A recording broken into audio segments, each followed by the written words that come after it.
बहुत बहुत धन्यवाद माननीय मुख्यमंत्री महोदय। संत की प्रवृत्ति अत्यंत सरल होती है, वो हमेशा दूसरों के कष्टों को दूर करने का प्रयास करता रहता है। कबीर सोई पीर है जो जाने पर पीर, जो पर पीर न जानिए सो काफिर बेपीर।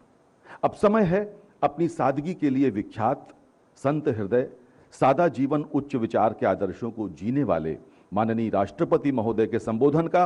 मैं अत्यंत आदर के साथ माननीय राष्ट्रपति महोदय को आशीर्वचन के लिए आमंत्रित करता हूं। माननीय राष्ट्रपति महोदय।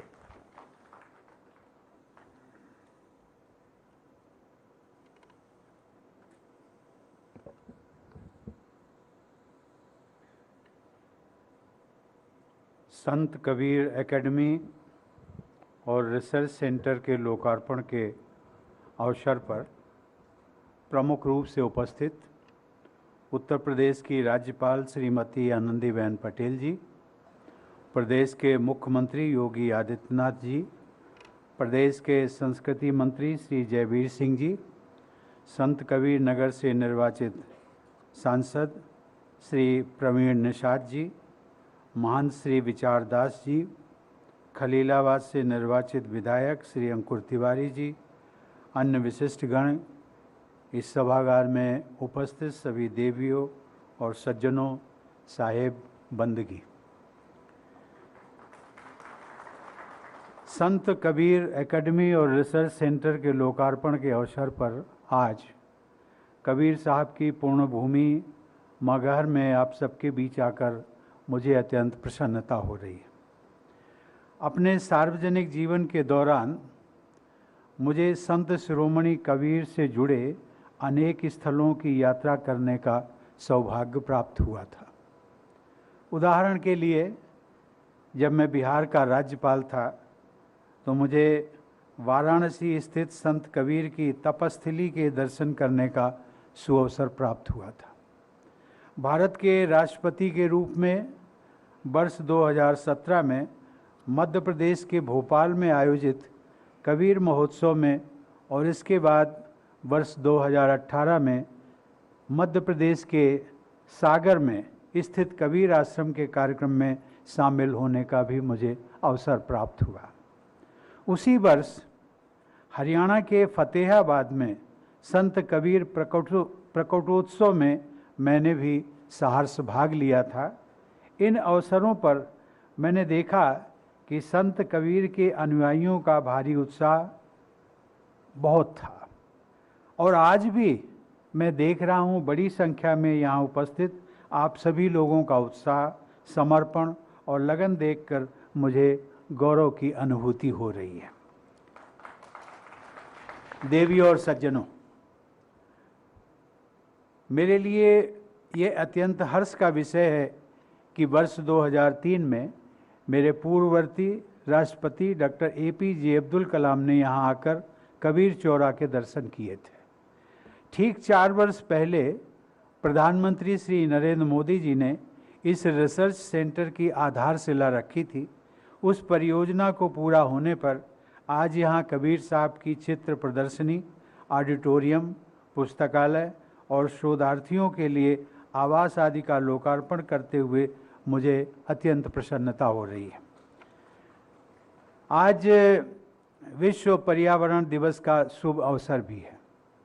कबीर साहब की समाधि और मजार पर श्रद्धा सुमन अर्पित करने के बाद मैंने समाधि के निकट एक पौधा भी लगाया। राज्यपाल महोदया ने भी, मुख्यमंत्री महोदय ने भी। मुझे याद है कि कुछ वर्ष पहले बोधगया से लाए गए, राष्ट्रपति भवन में बोधगया से एक मैंने बोधि वृक्ष मंगवाया था और उस पौधे को आरोपित किया था। आज मैं देखता हूँ वो पौधा बहुत बड़ा हो गया और इसी प्रकार से मैं आज विश्वास करता हूँ कि आज जो मैंने पौधा लगाया है, महामहिम राज्यपाल महोदया ने लगाया है, मुख्यमंत्री जी ने आरोपित किया है, ये सभी पौधे बड़े होकर कबीर साहब की समाधि पर आने वाले को सदैव छाया और शीतलता प्रदान करते रहेंगे। देवियों और सज्जनों, हम सब यहाँ जिस महान संत का स्मरण कर रहे हैं वे यद्यपि पुस्तकीय ज्ञान से वंचित रहे, फिर भी उन्होंने साधु संगति से अनुभव सिद्ध ज्ञान प्राप्त किया। उस ज्ञान को उन्होंने पहले स्वयं जांचा परखा, आत्मसात किया और तब लोगों के सामने प्रकट किया। इसीलिए आज लगभग 650 वर्ष गुजर जाने के बाद भी उनकी शिक्षाएं जनसाधारण से लेकर बुद्धिजीवी वर्ग में एक समान लोकप्रिय हैं। ऐसी मान्यता है कि कबीर साहब ने बंगाल से लेकर पंजाब, राजस्थान और गुजरात तक की भी यात्राएं की थी। वे भारत से बाहर ईरान और बलख भी गए। संत कबीर जिस समय प्रकट हुए थे वह समय भारत में विदेशी आक्रांताओं के आक्रमणों, मारकाट और लूटपाट का था। ऐसे विषम वातावरण में श्रद्धा और विश्वास का, प्रेम और मैत्री का संदेश फैलाने के लिए कबीर साहब स्वयं लोगों के बीच गए। संत कबीर लोगों के साथ सीधा संवाद करते थे। कभी कभी वे एकदम ठेठ शब्दों का प्रयोग करते थे। उस समय हम सब लोग जानते हैं, ऊंच नीच, जात पात और छुआछूत की तंद्रा में निमग्न जनता को झकझोर कर जगाने के लिए ऐसा करना जरूरी भी था, क्योंकि जागृत व्यक्ति ही समाज का कल्याण कर सकता है। इसलिए उन्होंने समाज को पहले जगाया और फिर चेताया। यहाँ पर बैठे सभी कबीर प्रेमियों, ऐसी मान्यता है कि संतों के आगमन से धरती पवित्र होती है। इसका प्रत्यक्ष प्रमाण मगहर की यह भूमि भी है। संत कबीर यहाँ पर लगभग 3 वर्ष तक रहे। उस समय ऊसर, बंजर तथा अभिशप्त शब्द का मैं प्रयोग कर रहा हूँ, मानी जाने वाली यह भूमि उनके आगमन से खिल उठी। यहाँ के लोगों की परेशानी का मुख्य कारण था यहाँ जल का अभाव। कहा जाता है कि कबीर साहब के आमंत्रण पर नाथपीठ के एक सिद्ध महापुरुष भी यहाँ पधारे थे और उनके प्रभाव से यहाँ का तालाब जल से भर गया। गोरख तलैया से आमी नदी की धारा भी प्रवहमान हो गई। अकाल से त्रस्त इस क्षेत्र के लोगों का जीवन संवारने के लिए ही मानो संत कबीर मगहर आए थे। वे सच्चे पीर थे। वे लोगों की पीड़ा समझते थे और इस पीड़ा को दूर करने का उपाय भी करते थे। उनका कहना भी था कि कबीर सोई पीर है जो जाने पर पीर, अर्थात दूसरों की जो पीड़ा को समझता है वही सच मायने में पीर कहलाता है। देवी और सज्जनों, कबीर एक गरीब और वंचित परिवार में पैदा हुए, लेकिन उन्होंने उस वंचना को कभी अपनी कमजोरी नहीं समझा, बल्कि उसे अपनी ताकत बनाया। वे कपड़ा बुनने का काम करते थे। आप लोग जानते ही हैं कि अच्छा कपड़ा बुनने के लिए सूत कताई और रंगाई से लेकर ताना बाना तैयार करने तक बहुत सावधानी और सजग रहना होता है। कबीर ने उस समय के विभाजित समाज में समरसता लाने के लिए सामाजिक मेलजोल की बारीक कताई की, ज्ञान के रंग से सुंदर रंगाई की, एकता एवं समन्वय का मजबूत ताना बाना तैयार किया और समरस समाज के निर्माण की चादर बुनी। इस चादर को उन्होंने बहुत सावधानी से ओढ़ा भी, उसे कभी मैला नहीं होने दिया और इसीलिए कहा जाता है कि दास कबीर जतन ते ओढ़ी, ज्यों की त्यों धर दीनी चदरिया। देवियों और सज्जनों, कबीर साहब ने सदैव इस बात पर बल दिया कि समाज से कमज़ोर वर्ग के प्रति संवेदना और सहानुभूति रखे बिना मानवता की रक्षा नहीं हो सकती। असहाय लोगों की सहायता किए बिना समाज में समरसता नहीं आ सकती। मनुष्य मात्र से प्रेम ही सच्चा मानव धर्म होता है। और वो कहते भी थे कि जेई घट प्रेम न संचरे, सो घट जान मसान।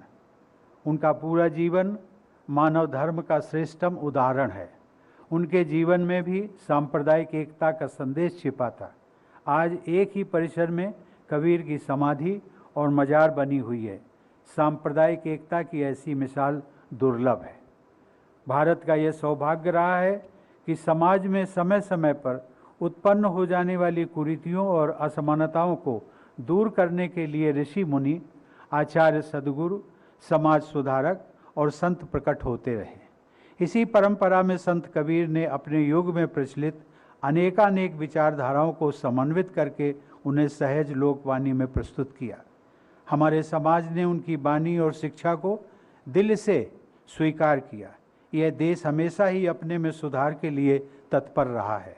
इसी कारण जब दुनिया की अनेक बड़ी बड़ी सभ्यताओं का नामो निशान मिट गया, तब हमारा भारतवर्ष हजारों वर्ष की अटूट विरासत को लेकर आज भी अपने पांव पर मजबूती से खड़ा है। देवी और सज्जनों, कबीर के समय में ऐसी मान्यता थी जिसका उल्लेख मुख्यमंत्री जी ने भी किया कि काशी में शरीर छोड़ने वाले लोग स्वर्ग में जाते थे और मगहर में मरने वाले लोग नरक में जाते थे। इस अंधविश्वास को झूठा साबित करने के लिए कबीरदास जी ने अपने अंतिम दिनों में मगहर चले आए। वे एक महान संत थे, सहज संत थे।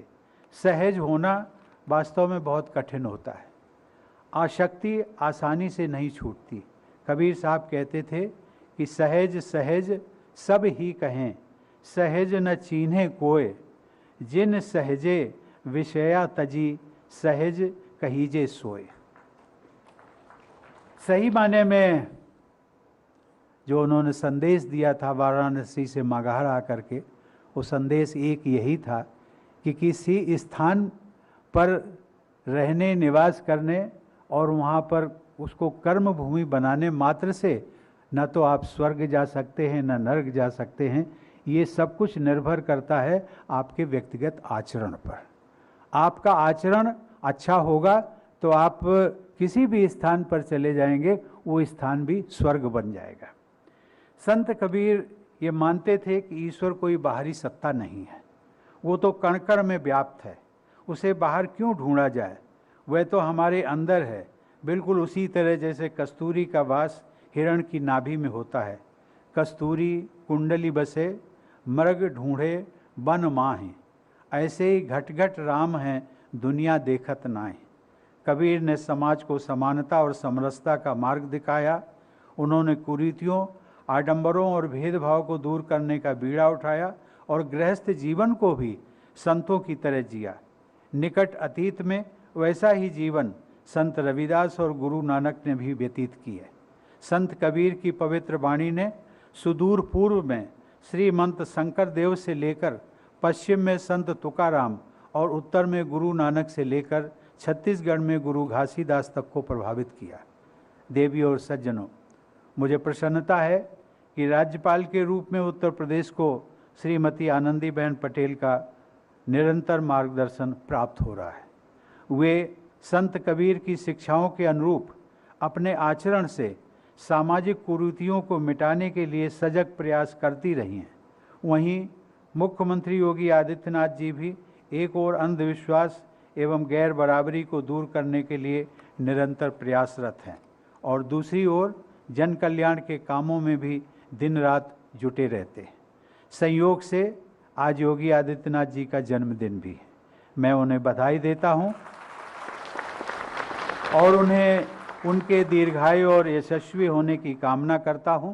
मुझे विश्वास है कि उनके नेतृत्व में उत्तर प्रदेश राज्य विकास और समरसता के पथ पर मजबूती से आगे बढ़ता रहेगा। मेरी शुभकामनाएं आप सबके साथ हैं। धन्यवाद। जय हिंद।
आप सभी अपने स्थान पर रहें, माननीय राष्ट्रपति महोदय का प्रस्थान हो रहा है।